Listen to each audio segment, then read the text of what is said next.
Now, news that the government is preparing to spend up to $1 billion bailing out failing credit unions has worried many people.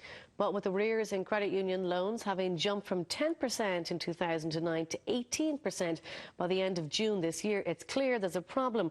But what should you do if you've money put away there?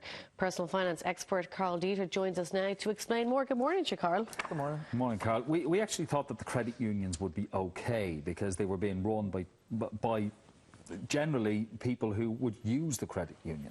Yeah, but then this has happened. They're a mutual organisation. Their purpose is to encourage thrift, encourage savings, and to also allow borrowing by their members of savings by other members for the general betterment of society. But like banks, credit unions made bad decisions.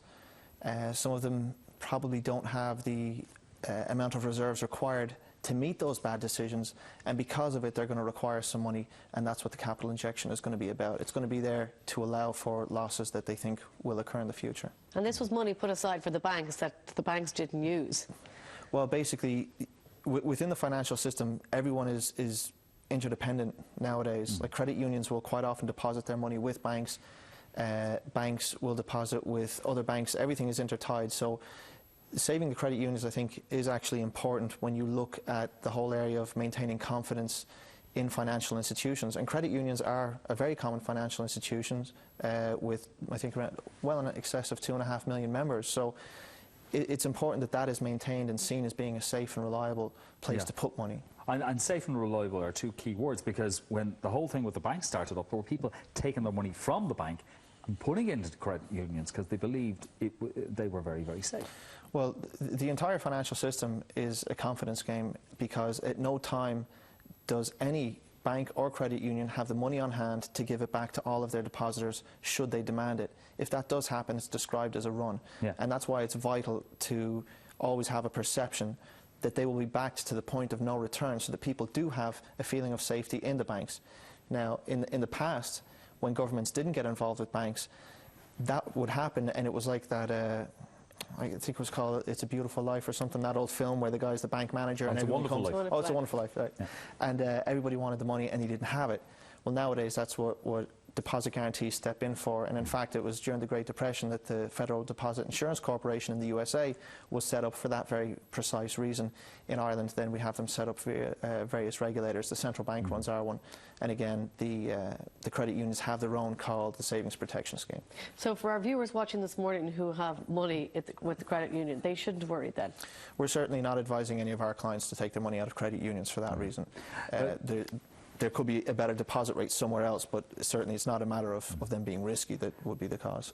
A lot of these credit unions are starting to merge as well. There's talk that it could go from as many as 400 down to 100. Well, the whole area of mergers with credit unions can be put into receivership or examinership, and the Irish League of Credit Unions, or the Registrar of Credit Unions, sorry, can drive that. And what will happen is that one will subsume another. Now, that's already a pre-established mechanism for credit unions that existed before this. What it looks like is, because of the number of credit unions in trouble, that may become more and more common, and therefore you'll see a consolidation of credit unions, which I think is good because it will give them better economies of scale. Hopefully what you'll see is a more professionally run credit union. It'll give them a greater number of people to choose from for their credit committees, for the management structures. So I think it's probably a positive thing. Well, this month of October is known as Pensions Month. That's right. Because this is when, by the end of this month, tax returns have to be made for those who look after their own tax for 2010. So one of the loopholes is get money rather than pay the tax, put it into your pension. Yeah, it's tax avoidance as opposed to evasion. Evasion is a bad one. Avoidance is the good and legal one. And yeah, October is the month in pensions. You can tell people to save for your retirement, but nothing crystallizes their thoughts so well as the thought of a tax bill. So what you'll see is that actually a lot of the pension companies will run promotions this month, giving people additional allocation if they invest with them. Within pensions, I think it's important that people do save, especially for retirement. The dependency ratio is getting worse. That means the number of people who are working versus the number of people in retirement. At the moment, there's about, I think it's 3 people working for every pensioner, between 3 and 4. In the future, it may be as low as only 2 people working for every pensioner. There is a strong chance that the big problem of the next generation will be addressing the pensions issue. It is a very real problem that has been brewing for quite some time, and it's made worse by things like the pension levy, because they take money out of pensions, in particularly the likes of defined benefit schemes, which are seen as the gold-plated pension. They're not, because of the 1,100 schemes out there, 75% of them are insolvent. When you have a defined pension scheme and it becomes insolvent, the people who have already retired are okay. Well, they're protected more than the people who haven't retired yet. And that's the thing, there's a lot of people out there under those schemes. There's in excess of 500,000 people in defined schemes. I felt really, really sorry for the people in 2008 and particularly in 2009 who were coming up to retirement because their pension plans had been burned. Yeah, absolutely destroyed. I think that what will happen is that the age of pensions will go up. Just to put it in perspective, pensions came about as a result of Otto von Bismarck many, many years ago in Germany coming up with a few social plans. The age of retirement was 65. Life expectancy at that point was your late 40s. So the idea was that if you happen to somehow reach 65, you get a benefit and then you die. It all works on the length of your life, the expectation. What's happening is people are living longer and longer, and we're not actually raising up the age of retirement. And that creates a problem between, it's basically called life risk, the life duration risk. And the only way to solve that is to reduce pensions or increase the age that you can retire at. And then you've also got problems where people's funds crash and then they're going right into retirement. That's a hard thing to face. What I would say, and what is important to focus on, particularly for people who pay at the higher rate, is that for every €60 you put in, you get a €100 benefit. You can afford to lose some money with that kind of benefit there. And you have a choice. You can either pay the money to yourself or you can pay it into taxation. Now, it's not, again, it's not tax evasion, it's tax avoidance. It's deferred taxation because you only get taxed when you take your money back out. But it's absolutely a great plan. I mean, who doesn't want to retire and have some extra money? It answers itself. The question is, will you do it today? Especially when the state pension is, what, $12,000 a year? It is. The state pension offers, it's a subsistence offering, basically. I think that most people would say, if I was to retire today, let's just say that your mortgage is gone because you've paid that off, you know, your kids are raised.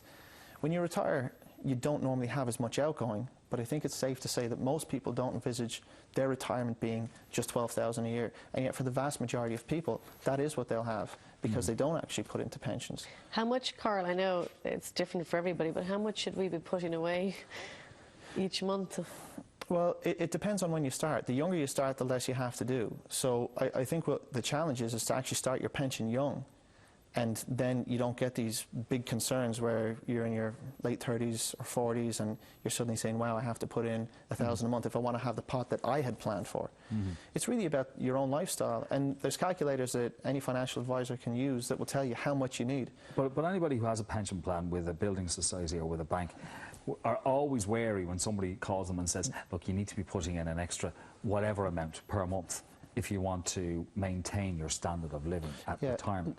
Because you never know what's around the corner. We didn't know 2008 that the whole thing was going to crash. No, and the thing is as well, Irish pensions by and large tend to be a bit of a rip-off. There's a lot of charging in there, and I can tell you that that is something that needs to be reviewed, and it will be reviewed. At the moment they're tendering, the government is tendering to see what the actual costing structure is on Irish pensions, because when they do a management charge as a percentage of your fund, even if your fund is failing, they still take a percentage of it.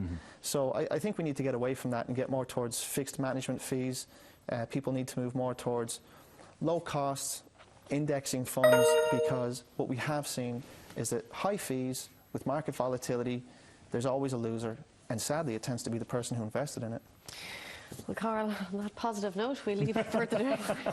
Thank you so much for coming on. I promise to bring good news the next time. Okay. Cheers, Carl. Now, don't forget, if you've missed any of the programme, you can catch it online, tv3.ie/3player. And that's it for today. On tomorrow's show, we catch up